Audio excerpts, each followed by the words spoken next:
What's going on? Elliot here. I'm going to tell you the primary reasons that I support Donald Trump.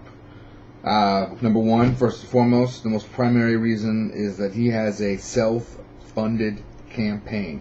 That means that he is not taking any money from any super PACs, from any special interests, or from any other single entity that is expecting to have some sort of a thread of a puppet string on the man as they put him into office, and then expect favors in the form of legislation, regulation, executive action, and overall government power to those wealthy entities that put them into office. So that means that he's basically going to be going into office with a form of autonomy that we haven't seen on any president in quite some time, because primarily presidents and politicians are appointed placeholders in one way or the other, and they are all selected to go into office.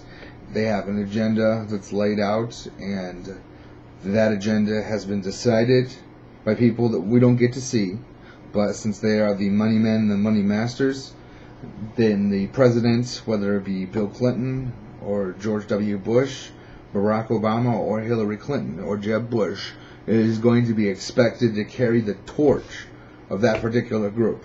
That might sound smoky room conspiratorial, but I would invite you to find any time when any other man experienced any more full frontal attacks on their character via the media than Donald Trump has received. So, self-funded campaign, that's paramount. The next thing is that he's actually going to be pro-economic prosperity and jobs, and he's going to put America first.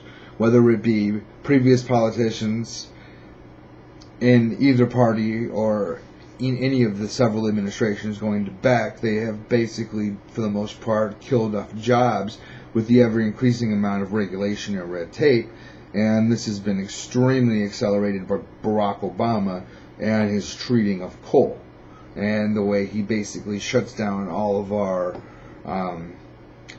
clean-burning coal power plants, whereas India and China are putting out exponentially higher numbers of dirty-burning coal, and it's just water vapor that comes out.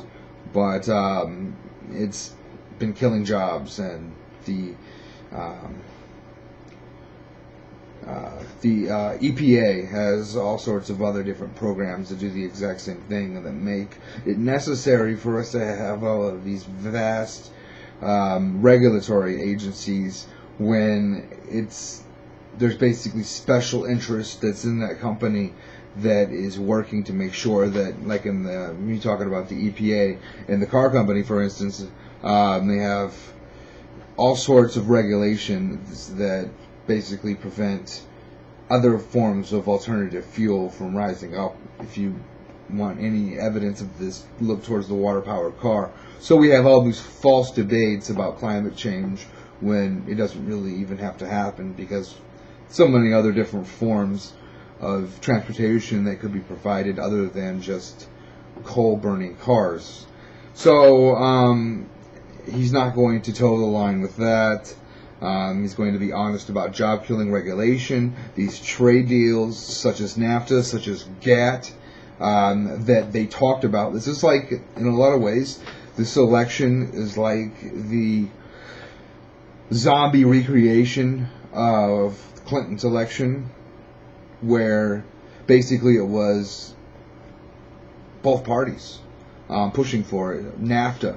And Ross Perot, who was an outsider businessman, was talking about how there would be a giant sucking sound due to the way that we were going to do these regulations, and they were going to remove the barriers from a lot of our trade. That is the amount of money, such as tariffs, that has to go in to goods that are coming in from overseas, that are being imported, or even from continents to the north and south of us, countries.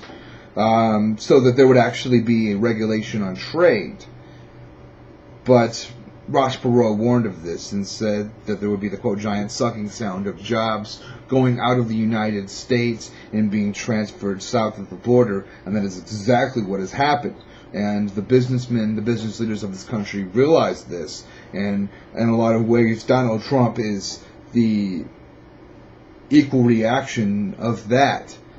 Basically come back in an OP form.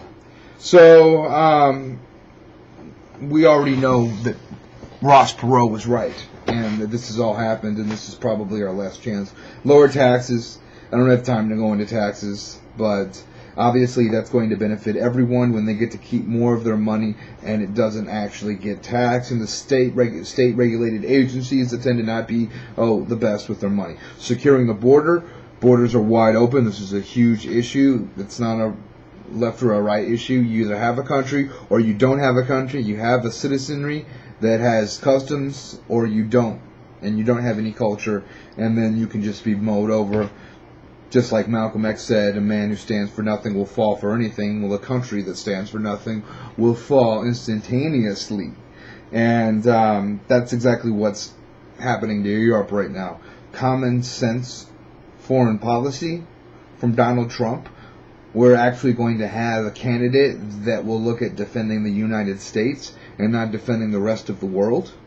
That will take a nationalist stance on foreign policy and will do things when they're only in the interest of the United States and not in the interest of being an engine of creating global government, going in through UN sanctions, and has actually talked about getting us out of NATO and this huge disaster that is United States foreign policy that has given birth to groups like ISIS and actually mandated a reason for us to do something geopolitically because ISIS is so bad.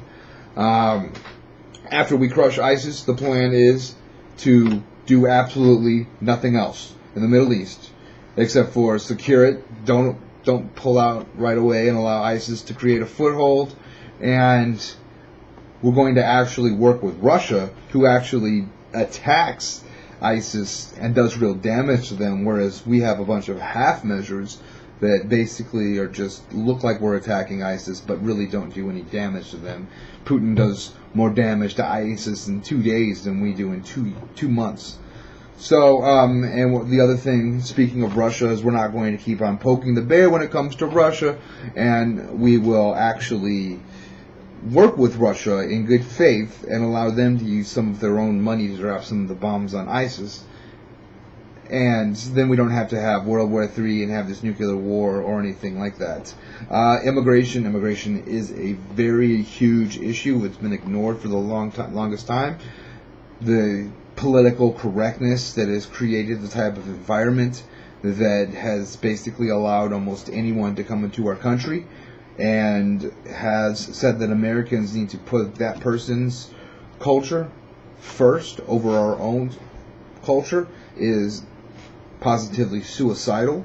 Donald Trump has a common sense approach to that. People that come in here legally will want to integrate into our culture, whereas people that come in here illegally that just want to take advantage of our welfare state will be kept out. And then we'll get the kind of people that are the good citizens and will actually contribute to the economy. I think a point system like Nigel Farage and UKIP is talking about, similar to what they have in Australia, and actually basically allowing people an advantage if they already speak English is the right way to do that. So that is a huge issue. Another thing is that Donald Trump is a wild card. He is not part of the establishment plan. You can tell that by the way he's being attacked mercilessly throughout the media. He's actually talking about paying off the national debt. That is incredible. We need to do that. That will swallow us up and destroy our country within a couple of decades if we don't do something about our runaway spending.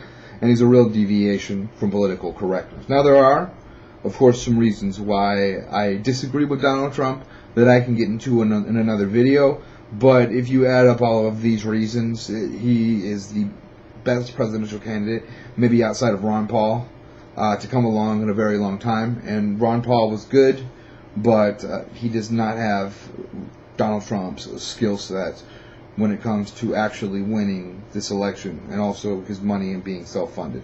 So those are the reasons why. Feel free to comment below and tell me why you do or do not support Donald Trump. Peace.